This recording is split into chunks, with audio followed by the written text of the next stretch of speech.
Headed back to the postseason, first time since 2011. That's thanks to yesterday's win over Kansas City. Third straight win for the Steelers. Pittsburgh can lock up the division next week with a win over Cincy. Bengals also playing tonight, hosting Denver. Ravens were also in the mix, but lost to Houston, which started its fourth-string quarterback. So the AFC North comes down to next week's game in Pittsburgh. Who wins the division? Well, I said weeks ago the Pittsburgh Steelers would. More heart than head at the particular moment in time because I have very little faith in their secondary. It's something that they need to shore up. But I loved what I saw from the Steelers yesterday. I loved how they were hitting Kansas City. I watched that game from start to finish, Skip. Kansas City couldn't get in the end zone. They were in the red zone on 4 or 5 different occasions, weren't able to get the ball into the end zone, which is something that they've done effectively. They were one of the top teams in terms of red zone efficiency.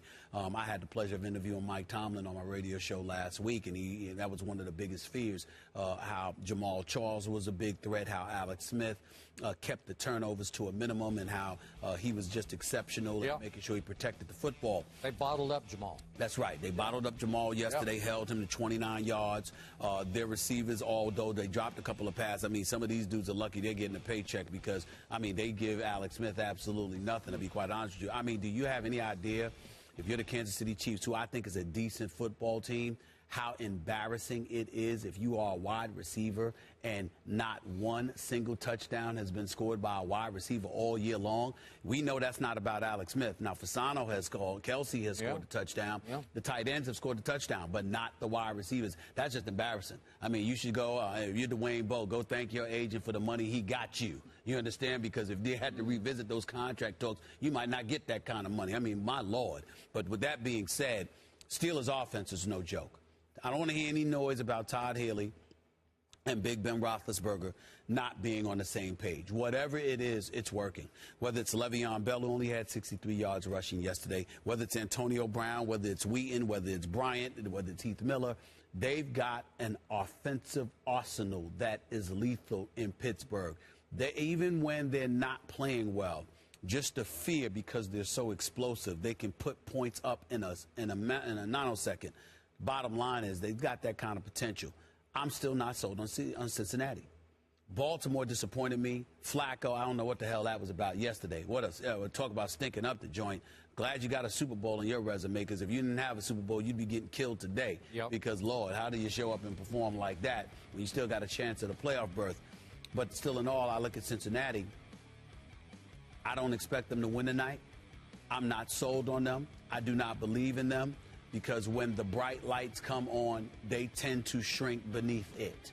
And why would I believe that a team that has that tendency, that propensity to shrink, like the Wicked Witch getting water poured on them, why would I think? By the way, I watched that the other night. That's right. Go ahead. That's good. Why would I think for 1 second that all of a sudden you're going to rise up and perform against Peyton Manning and the Denver Broncos? By the way, weather conditions, plus 40 degrees, minimal wind. That's right up Denver's alley with Peyton Manning. I mean, if you're Peyton Manning, you don't want that bad weather. Well, he doesn't have it tonight. Yeah, Cincinnati's home. I understand that they'll be formidable. They could be, but I have to see it to believe it because I just don't trust this team. So I expect them to lose tonight. I expect them to lose in Pittsburgh this weekend, and I think that Pittsburgh will win the division crown. I am completely with you. Tonight, Cincinnati doesn't get to face a barely 22-year-old Johnny Manziel in his first extended NFL action. Thank you very much. I think they have to play Peyton Manning. I'm assuming he's okay tonight, and I'm assuming Cincinnati will not be okay in the bright lights on the biggest stage in the sport. I'm also assuming that next week, with the division on the line, that your Pittsburgh Steelers, and you have stuck by them from start to finish this year. I still question the defense. I do not question their ability to get the football in the end zone. Neither do I. It is spectacular. They're right now about as explosive as anyone in the league. And because of that, especially if Cincinnati does, as we believe, lose tonight and then have a short week to prepare, Pittsburgh's going to win the division. And I agree with you. The Ravens, just when I thought it was safe to trust the Baltimore Ravens. Wow. They got flucoed, not Flacco. He turned into Fluco, back in a place which has been a house of horrors for him, back in Houston. Last time he visited, remember that? This is in 2012. Again, QBR scale of 0 to 100. He had a 0.3 QBR in 2012, and then in his revisit yesterday, he had a 3.2 QBR. Now, on balance, Houston does have one thing going for it right now. That defense is hellacious good. They have without Jadeveon Clowney. Yeah, that's a very good point. But that defense has forced the most turnovers in the National Football League. Houston is now plus 14 in turnovers, so they can beat you mostly with their defense because we know they've struggled at quarterback. You know, I've always had a soft spot for Case Keenum. I think he's not great, but he's a gamer. He's pretty good. He'll make some things happen, and he made just enough happen yesterday that they were able to derail the Ravens that we thought were steamrolling into the playoffs.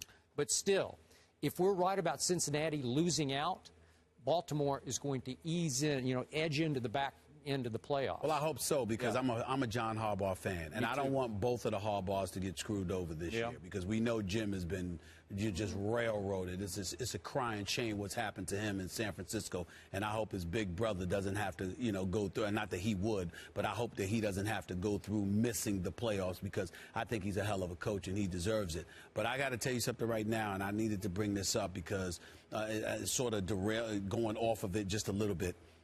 Skip, I'm a Bill O'Brien fan. This man can coach.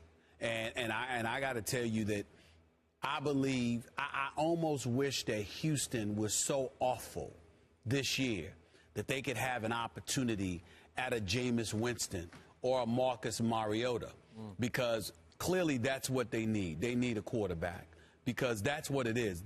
What this man has done with that, you got to remember, he's basically used the same bodies that they had last year, essentially. You understand? I mean, your number one pick, it hasn't been available to you pretty much all year long. And you haven't had a quarterback. And Houston's won, I mean, how many games they won? 7, 8 games? So I just look at them. I mean, Bill O'Brien has done a hell of a job. 2 wins last year. He really, really has. He had 14 straight losses after going 2-0 to start last year. And so to me, if this man could get himself a quarterback, Houston could end up being special, because I think Bill O'Brien knows what he's doing. And I think John Harbaugh in Baltimore knows what he's doing. I'm not saying that Marvin Lewis doesn't know what he's doing. I know the man knows football, and I know he's got some coaching ability. My thing is that history speaks louder than anything else. If you have been the coach for 11 years and you can't win one single playoff game, why should I believe in you? This defense, the Cincinnati Bengals, we have universally recognized them as arguably the most talented team in the AFC. Just talent. But somehow, some way, when you need them to step up and get it done, you can't find them. I know Hugh Jackson sitting there lying through his teeth, acting like Andy Dalton. I believe in him. Yeah, whatever. Why would you believe in Andy Dalton? He isn't giving you any reason to believe in him. We'll see what happens tonight. I can tell you this. I might change my mind about Cincinnati a little bit if they win a game like tonight, because that would show me them doing something that I don't believe they've done. Do you believe Marvin Lewis is coaching for his job starting tonight? I think he should be coaching for his job. I think that if Marvin Lewis, it's not enough for me, Skip. I don't even care if he makes the playoffs. Even if he makes the playoffs, Marvin Lewis got to win a playoff game now. He's got to win a playoff game. Just one. Please make me a favor. 12 years? Win one playoff game. Just one.